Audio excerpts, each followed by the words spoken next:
Hola de nuevo. ¿Cómo estás? Espero que muy bien. Existen muchas preguntas existenciales que todos nos hemos hecho en alguna ocasión y para las que la ciencia no dispone de respuestas. ¿A dónde vamos? ¿De dónde venimos? ¿Por qué existimos?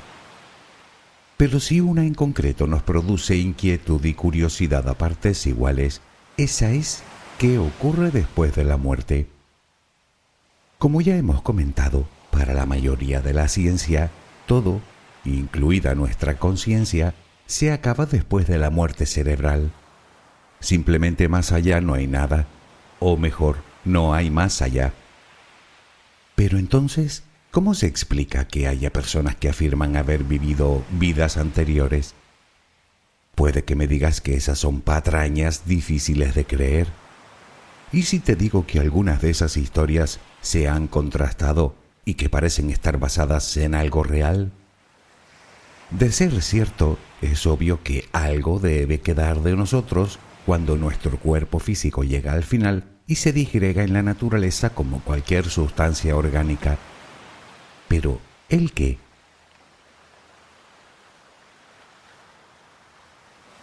Todos, absolutamente todos, algún día inevitablemente falleceremos. No lo digo por dramatizar, ni mucho menos, sino porque la muerte es parte inherente de la propia vida, tanto como la respiración, la alimentación o la reproducción. Es un simple proceso natural. Aunque nos cueste aceptarlo, se trata de un destino común a todos los seres vivos de este planeta. De hecho, estarás de acuerdo conmigo en que del futuro es lo único que podemos dar como seguro. Obviamente no es mi intención perturbar la tranquilidad de nadie hablando de esto. Lo que pretendo, si es que eso es posible, es intentar desvelar los misterios que entraña. No me digas que no te pica la curiosidad. Si el capítulo anterior fue interesante, este creo que aún lo será más. Permíteme acompañarte mientras concilias el sueño y seguiremos hablando de este misterioso tema. Relajemos primero cuerpo y mente. Colócate en la posición que prefieras para dormir. Lo importante es que te encuentres lo más cómoda o cómodo posible. Si no encuentras esa posición en estos momentos, recuerda que puedes ponerte boca arriba, con los brazos a los costados y las palmas de las manos hacia abajo. Toma una respiración profunda. Retén el aire un par de segundos. Ahora suéltalo lentamente. Debes vaciar los pulmones por completo. Repítelo 3 veces más. Inspira profundamente. Exhala. Inspira. Exhala. Inspira. Exhala. Continúa respirando serenamente, a tu propio ritmo. Empiezas a sentir cómo con cada exhalación va saliendo de ti todo el estrés, toda la tensión, toda la angustia.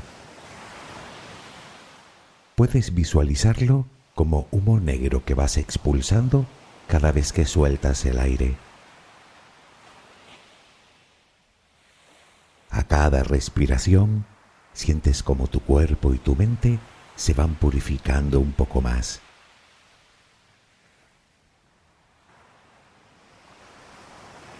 Ahora relajaremos el cuerpo. Comenzamos por los pies. Siéntelos, apoyados sobre la cama. Nota su peso. Siente cómo se relajan por completo. Continúa por las piernas. Percibe cómo se van relajando completamente. Centra la atención ahora en la cadera. Vas notando su peso y sientes cómo se va relajando también. Nota el peso de la espalda, el peso de los brazos, de las manos, de los dedos.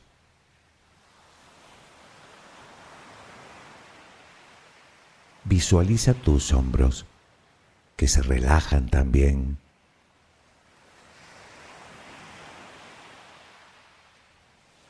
Continuamos con el cuello, la cabeza, el cuero cabelludo, la mandíbula, los párpados. Toda nuestra cara queda completamente relajada.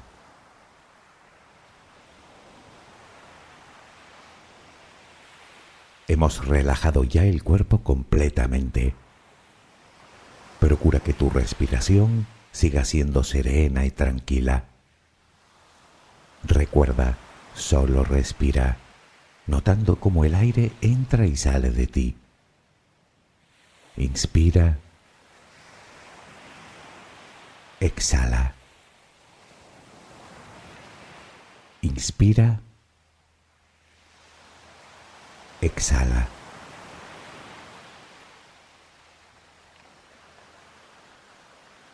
Ahora visualiza un punto de luz muy intensa que aparece en el centro de tu corazón. Es solo un punto muy pequeño, pero brilla mucho. Visualiza tu corazón latiendo lenta y vigorosamente y esa luz en el centro. ¿Puedes verla? Obsérvala con atención. Es una luz blanca, muy hermosa, tranquilizadora.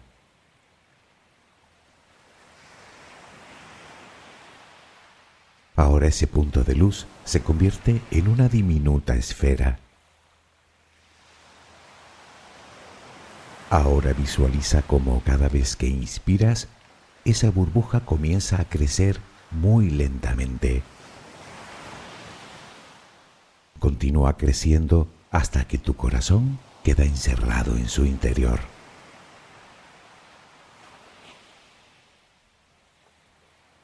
Cada vez que entra aire en tu interior, parece como si insuflara más energía en eso que parece un globo, que poco a poco se va haciendo más y más grande, iluminando tu interior y llenándote de serenidad, de paz, de amor.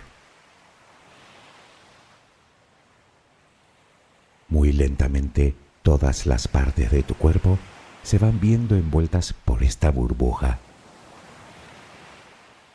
Primero tu pecho. Muy despacio se va extendiendo hasta tu vientre. Todo el torso lo tienes ya dentro de esa burbuja, que sigue creciendo más y más, muy despacio. Tus brazos, tus manos, tus piernas. Tus pies quedan también dentro de esa esfera de energía. Tu cuello, tu cabeza. Imagínala como una pompa de luz que te envuelve por completo. Dentro de esa burbuja notas tranquilidad, sosiego, seguridad, calma. Sientes su tibio calor, su quietud. Aquí dentro puedes descansar. En el interior de esta burbuja no hay ni pasado ni futuro, solo tu ahora. Aquí no hay nada que pueda perturbarte. Aquí estás a salvo. Aquí estás en paz. Sigue respirando tranquila y acompasadamente. Solo respira.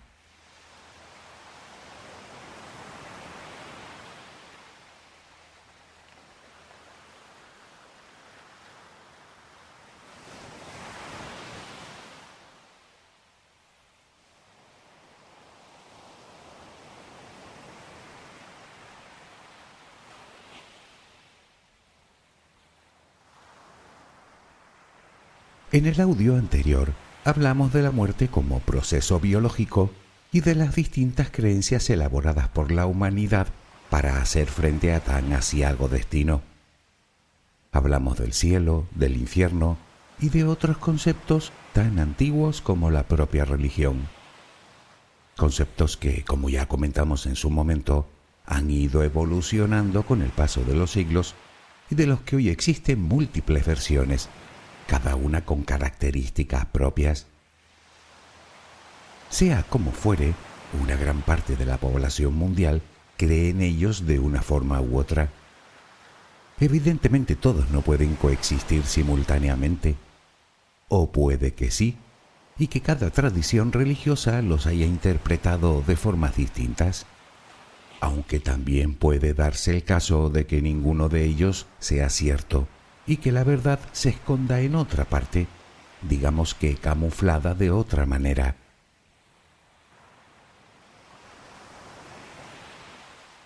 En este capítulo seguiremos hablando de la muerte, o mejor, de lo que ocurre más allá de ella, pero eso sí, centrándonos un poco más en estudios científicos que han llevado a cabo investigadores de prestigiosas universidades de todo el mundo en un intento de desentrañar el misterio.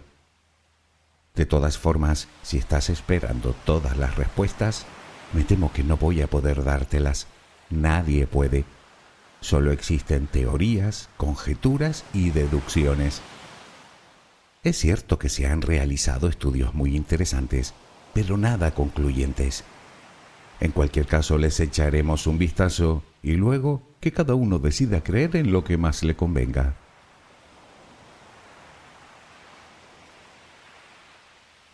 Si lo recuerdas, en el capítulo anterior dejamos varias preguntas en el aire, como por ejemplo, ¿por qué 1 de cada 5 personas afirman tener experiencias similares tras la muerte clínica? ¿Es que acaso es nuestro cerebro el que crea todas esas imágenes y experiencias, como afirman unos? ¿O es el alma que sale de nosotros y nos mira desde fuera, como afirman otros? Para responder a esta pregunta, antes debemos responder a otra. ¿Qué ocurre en nuestro cerebro cuando morimos?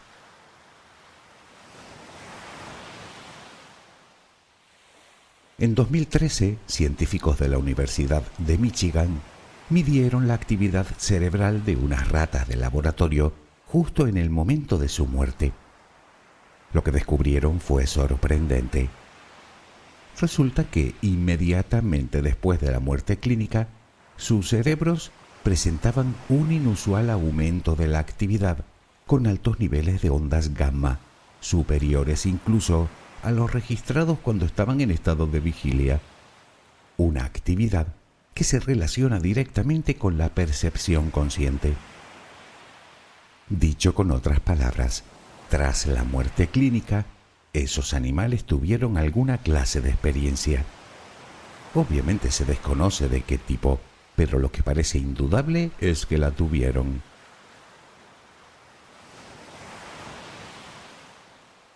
Pero ahí no acaba la cosa.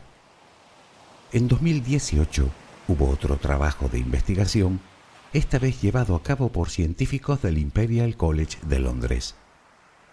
Estos investigadores se propusieron averiguar los motivos de las alucinaciones que tanta gente afirma tener después de ser reanimada. Hablamos de una luz intensa, de la trascendencia del tiempo y del espacio, o de la unión con objetos o personas. Los resultados de esta investigación arrojan también conclusiones muy interesantes. Resulta que todos estos síntomas tienen sorprendentes similitudes con un tipo de droga psicodélica llamada DMT. Se trata de una droga que provoca episodios intensos de alucinación junto con fuertes distorsiones de la percepción espacial y del tiempo. Además, genera un estado emocional de euforia y severas alteraciones cognitivas. Esta sustancia es producida por algunas plantas y era consumida frecuentemente en las ceremonias rituales de los indígenas del Amazonas. Para muchas personas, la intoxicación que produce el DMT podría considerarse como una experiencia espiritual.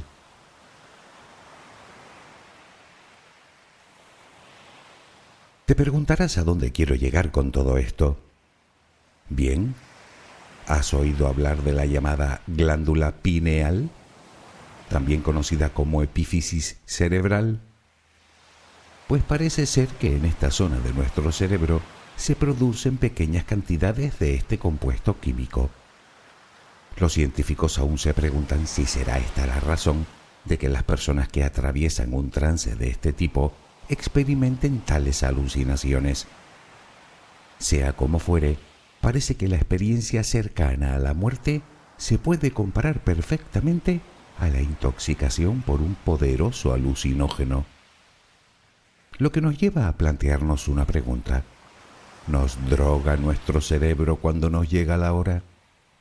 La respuesta es: nadie lo sabe con certeza, al menos de momento. Muchos afirman que no es una idea del todo descabellada, ni mucho menos, aunque otros creen que no es así y que la explicación tiene que ver más con lo que entendemos como vida después de la vida.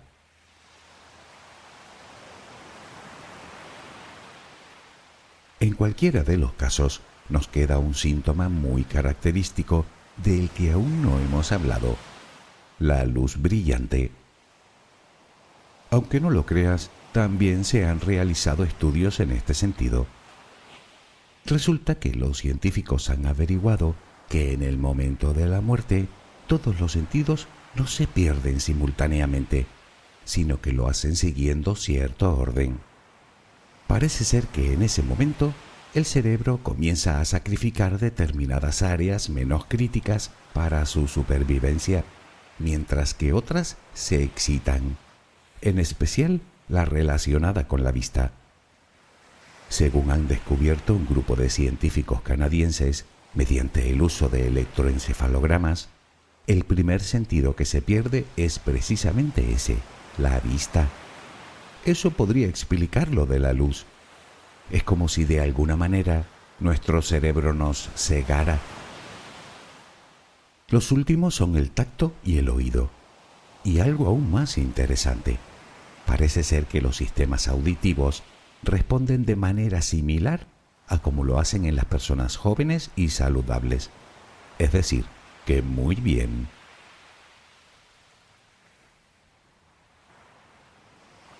De todas formas, y hablando de aquellos que creen en la existencia de una conciencia independiente de nuestro cuerpo físico, también es verdad que existe otro extensísimo mundo relacionado con los espíritus. Y no hablo de médiums y de fenómenos paranormales, en los cuales podrían influir innumerables variables como nuestras creencias o nuestras propias capacidades cognitivas, y hasta las espurias intenciones de algún que otro espabilado, aunque tampoco lo descarto por completo, puesto que también es verdad que existen casos verdaderamente llamativos.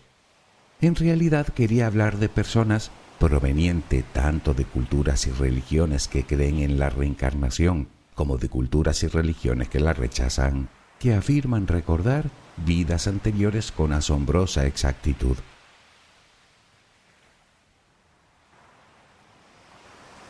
En la Universidad de Virginia, en los Estados Unidos, se conservan los historiales clínicos de nada menos que 2.500 casos en los que, sobre todo niños, afirman no solo recordar vidas anteriores, sino que presentan marcas o defectos de nacimiento correspondientes a heridas sufridas en sus personalidades previas. Otros manifiestan conductas como filias o fobias heredadas, y otros reconocen a personas y lugares de supuestas vidas anteriores. Y lo más llamativo es que en algunos casos dichos testimonios han sido verificados, todo lo cual nos invita a creer en la existencia de la reencarnación, lo cual implicaría necesariamente la existencia del alma o de algo parecido. Pero si no es eso, ¿qué otra explicación podría tener?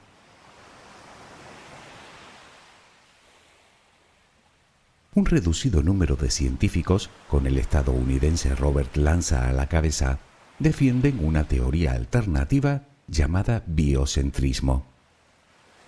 Dicha teoría sostiene la supremacía de la conciencia y establece que lo que percibimos como realidad es un proceso que exige precisamente de la conciencia. Intentaré explicarme. Demos un paso atrás. ¿Recuerdas el experimento de Young? Quizá te suene más por el experimento de la doble rendija. Resumiéndolo mucho, se trata de un experimento de física cuántica que demuestra la naturaleza, tanto ondulatoria como corpuscular, de las partículas subatómicas. Expliquémoslo mejor.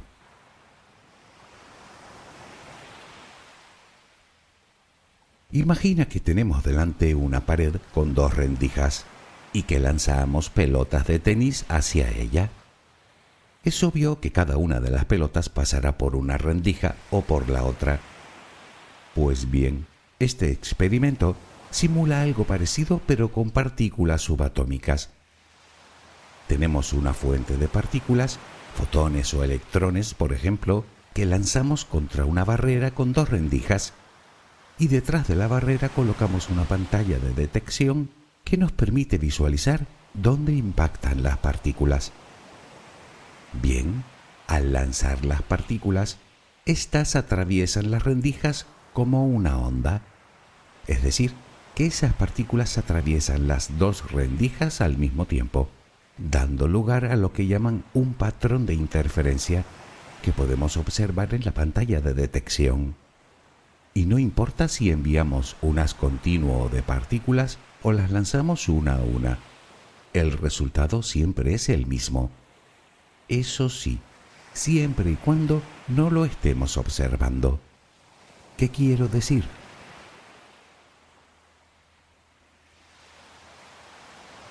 Resulta que cuando tratamos de observar lo que hacen dichas partículas o intentamos detectarlas de cualquier manera, sucede algo especialmente intrigante. Cuando las observamos por cualquier medio, entonces sí que actúan como partículas individuales, es decir, como pelotas de tenis atravesando las rendijas en la pared. Dicho de otro modo, el acto de medir u observar qué rendija atraviesa la partícula en cuestión perturba de alguna manera su comportamiento ondulatorio, convirtiendo la onda en partículas individuales que atraviesan una rendija o la otra. Aparentemente pareciera como si esas partículas supieran, y lo pongo entrecomillado, que están siendo observadas. En resumen, el simple conocimiento en nuestra mente de un experimento es suficiente para convertir la posibilidad en realidad.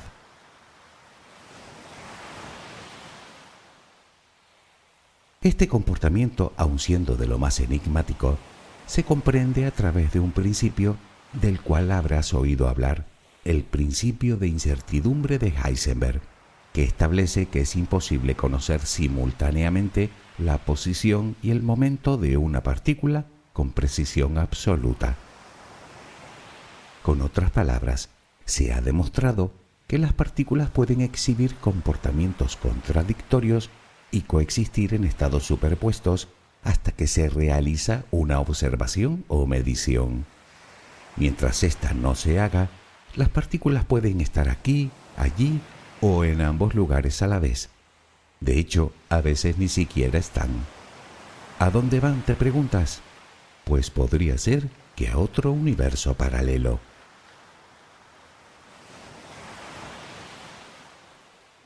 ¿Pero qué tiene que ver la muerte con la física cuántica?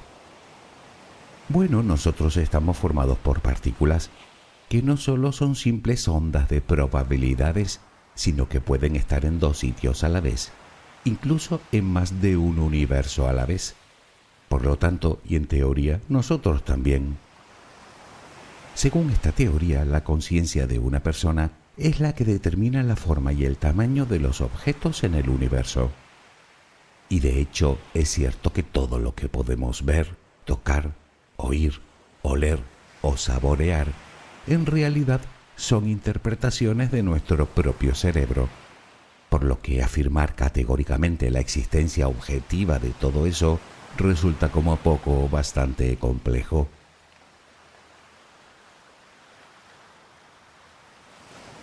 ¿Pero a dónde nos conduce todo esto? Bueno, este tipo de experimentos y principios sirven de base a los defensores de esta teoría para afirmar que el universo solo existe debido a la conciencia de un individuo y que el tiempo y el espacio no son lineales, sino meros instrumentos de la mente para dar contexto a todo lo demás. Es decir, que solo son formas de percepción de los sentidos animales en lugar de objetos físicos o tangibles. De lo que se deduce que si no existe ni el espacio ni el tiempo como tal, tampoco existe la muerte. Dicho con otras palabras, la muerte es un mero producto de nuestra conciencia porque, según afirman, nos sentimos asociados con nuestro cuerpo físico. Y si los cuerpos físicos mueren, aceptamos que nuestra conciencia también. Además, debemos considerar que este universo está compuesto en esencia por dos elementos principales: energía e información. Todo lo cual viene a decir que cuando morimos, nuestra conciencia sigue existiendo en alguna parte, quizá en el multiverso, lo que podría explicar todo lo demás.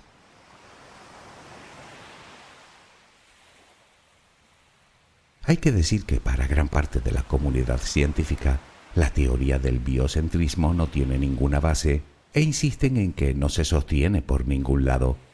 Y sea como fuere, también es verdad que es del todo indemostrable.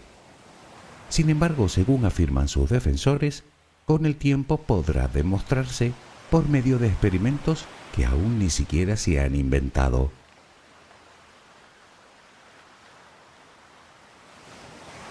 ¿Será verdad?